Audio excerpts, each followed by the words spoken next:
Welcome, my dear friends, to the 133rd solo episode of Living Without Fear.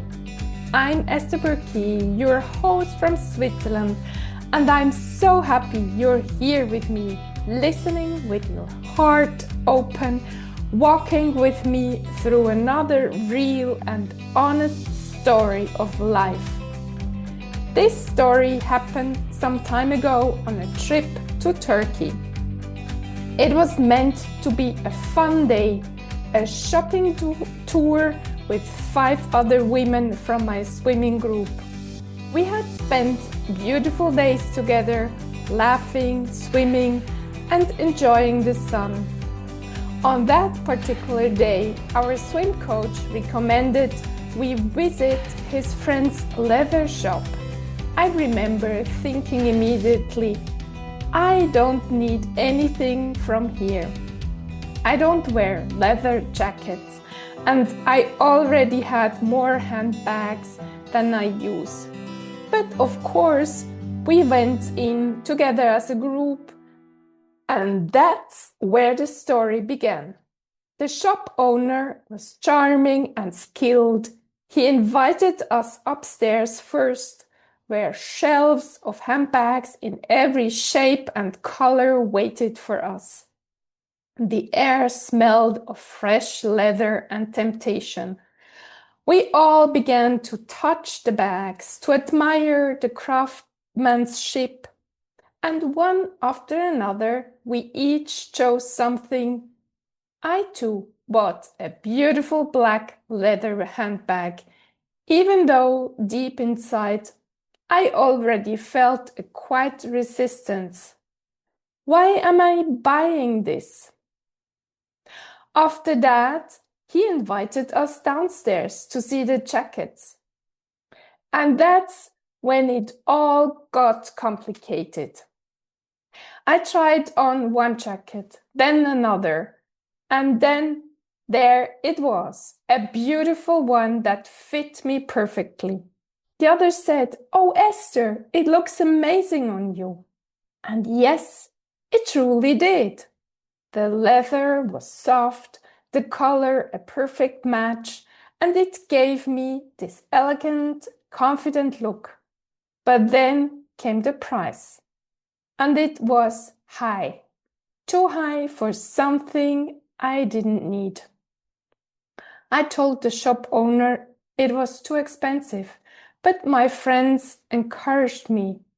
It's a once-in-a-lifetime opportunity. And while they were waiting, the shop owner kindly offered them glasses of white wine.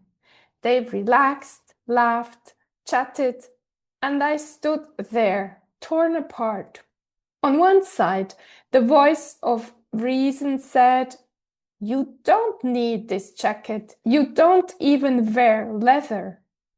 On the other side, a softer but stronger voice whispered, "But look how good it looks on you. And they are all waiting. You don't want to be the complicated one again." And so I hesitated. I felt their eyes on me. I could feel the unspoken pressure. Just decide. And I did. I said yes. They smiled, happy that I had finally made up my mind. The atmosphere lightened. We left the shop and everyone seemed pleased. Everyone but me. As we walked out, a strange mix of emotions filled me. Relief, confusion, and a deep sense of shame. Shame that I had spent money on something I didn't need. Shame that I had once again ignored my intuition. And shame that deep down I had bought it not because I truly wanted it, but because I wanted to belong. Later, one of the women said with a laugh, "Well, no wonder it took so long. Our little doll couldn't decide about her jacket." I smiled on the outside, but her words hit me inside. Little doll. It sounded playful, but I felt belittled, like she wanted to make me smaller. And I wondered why.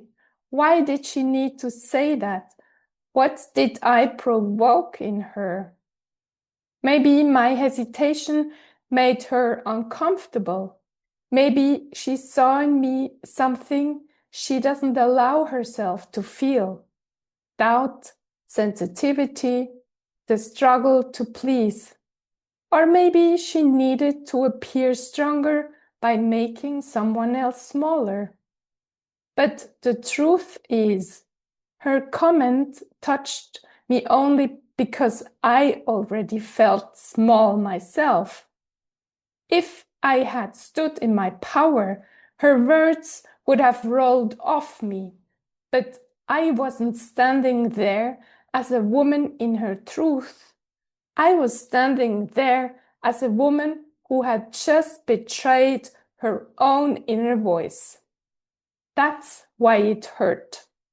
And as I reflected more deeply, I realized something else that had triggered me on that trip.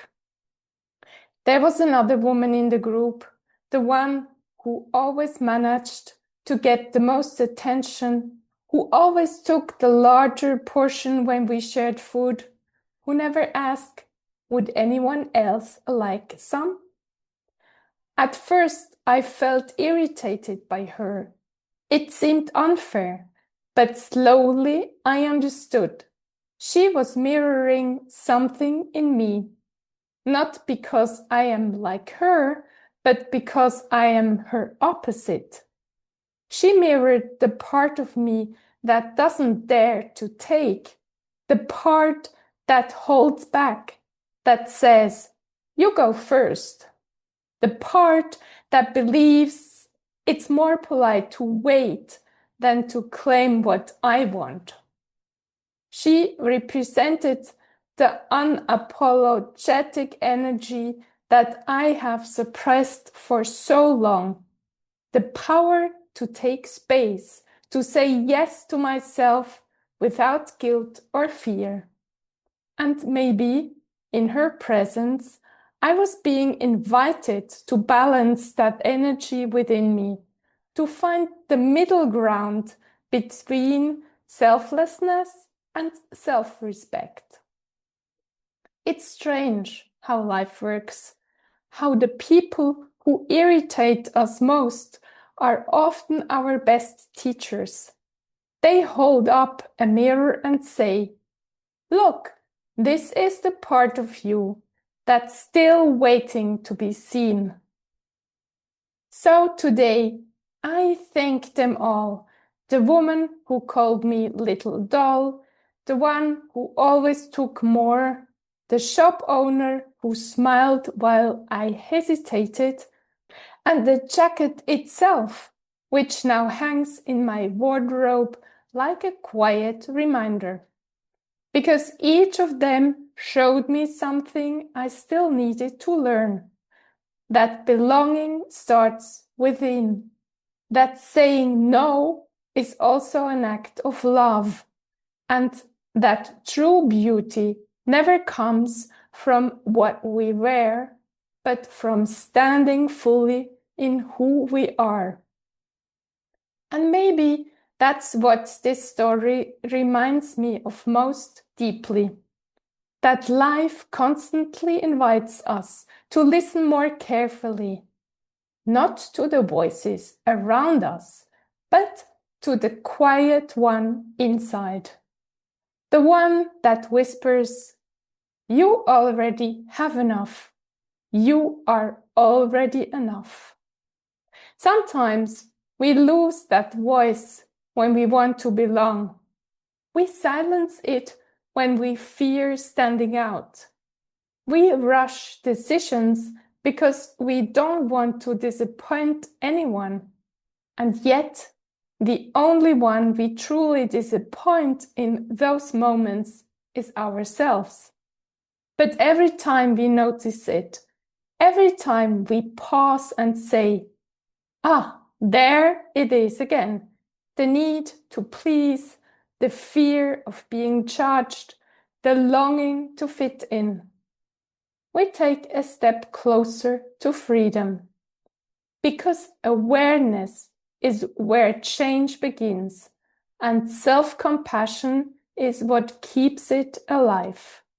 So today, I choose to thank that shopping day, the wine, the waiting, the confusion, the little dull comment, and even the beautiful jacket in my wardrobe, as a reminder that slowing down is a sign of strength. That's the most beautiful thing we can ever wear is self-respect, wrapped in honesty and grace. And to you, my dear listener, may you walk through your next leather shop moment with more patience for yourself. May you dare to pause, to breathe, to trust your intuition, because your worth doesn't depend on what you buy or how fast you decide. It lives quietly inside you, waiting to be remembered. Thank you for listening, for walking this inner journey with me. And if you feel inspired to look deeper into your own patterns, reach out to me. Together, we can bring light and clarity to the places where you still feel torn and help you become the version of yourself who stands with love, courage, and quiet confidence. Until next week, stay gentle, stay real, and keep listening to your beautiful heart.